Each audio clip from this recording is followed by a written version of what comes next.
మా రాష్ట్ర సంఘం ఉపాధ్యక్షుడు ఆనంద్ బాబు ఈరోజు కదిరి ప్రభాకర్ సంబంధించినటువంటి ఆయన వ్యక్తి మీద ఆ గ్రామానికి సంబంధించిన పెన్న పేరూరు గ్రామానికి సంబంధించినటువంటి వెంకట సుబ్బారెడ్డి అరుగు మీద పడుకున్నాడనేటువంటి పేరు మీద ఆయన మీద కాలే నూనెను పోయడం అనేటువంటిది, హత్యాయత్నం చేయడం అనేటువంటి దాని మీద ఈరోజు పరామర్శించడానికి రావడం జరిగింది.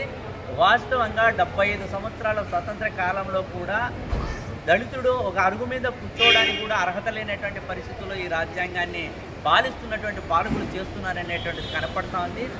బాధితులకు సంబంధించినటువంటి ఎస్సీ ఎస్టీ అత్యాచార నిరోధక చట్టం 1989లోనే స్పష్టంగా దళితులకు సంబంధించినటువంటి దాడులు చేసినటువంటి సందర్భంలో ఆయనను వెంటనే అరెస్ట్ చేయాలనేటువంటిది ఉంది. ఎఫ్ఐఆర్ కాగితము బాధితులకు ఇవ్వాల్సినటువంటి అవసరం ఉంది. అట్లాగే ఆ ఘటన సంబంధించినటువంటి ప్రాంతాన్ని ఎస్పీ గారు అట్లాగే కలెక్టర్ గారు అక్కడ గ్రామాన్ని సందర్శించి బాధితులకు అండగా ఉండాలనేటువంటిది చట్టం చెప్తుంది. కానీ ఇక్కడ ఒంటిమిట్ట మండలం పెద్ద పేరూరు గ్రామంలో ఇది ఎక్కడ ఈ జిల్లా పోలీసులు కానీ జిల్లా కలెక్టర్ కానీ జిల్లా విజిలెన్స్ మానిటరింగ్ కమిటీ కానీ ఆ వైపున పోలేదనేటువంటిది కనపడతా ఉంది.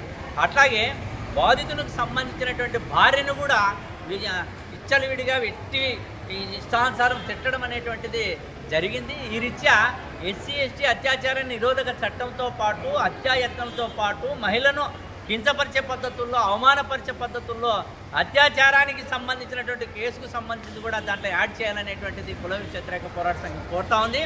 బాధితులకు అండగా రెవెన్యూ అధికారులు పోలీస్ అధికారులు ఉండాల్సినటువంటి అవసరం ఉంది. ఇప్పుడేమో కేసు సంబంధించినటువంటిది అరెస్ట్ చేశారంట. అరెస్ట్ చేయడం అంటే కాదు, రిమాండ్ పెట్టాల్సినటువంటి అవసరం ఉంది. న్యాయ సలహాలు బాధితుల వైపున సహకరించే పద్ధతుల్లో పోలీసులు న్యాయశాఖ రెవెన్యూ వాళ్ళు సహకరించాల్సినటువంటి అవసరం ఉంది. ఆ వైపున చేయాలనేది కుల వ్యతిరేక పోరాట సంఘం కోరుతోంది.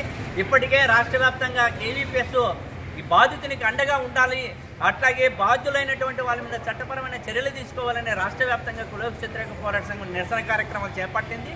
భవిష్యత్తులో ఈ న్యాయం జరగకపోతే చలో ఒంటిమిట్ట కార్యక్రమాన్ని కూడా కుల వ్యతిరేక పోరాట సంఘం ఇతర సంఘాలన్నింటినీ కలుపుకొని కుల మతాలకు అతీతంగా వాళ్ళ బాధితులకు న్యాయం చేసేటువంటి పద్ధతుల్లో కుల వ్యతిరేక పోరాట సంఘం వాళ్ళకి అండగా ఉంటుంది. కలిసి వచ్చేటువంటి అన్ని సంఘాలను కూడా కలుపుకొని ఈ ఉద్యమాన్ని మరింత ఉధృతం చేస్తామనేది ఈ సందర్భంగా తెలియజేస్తుంది.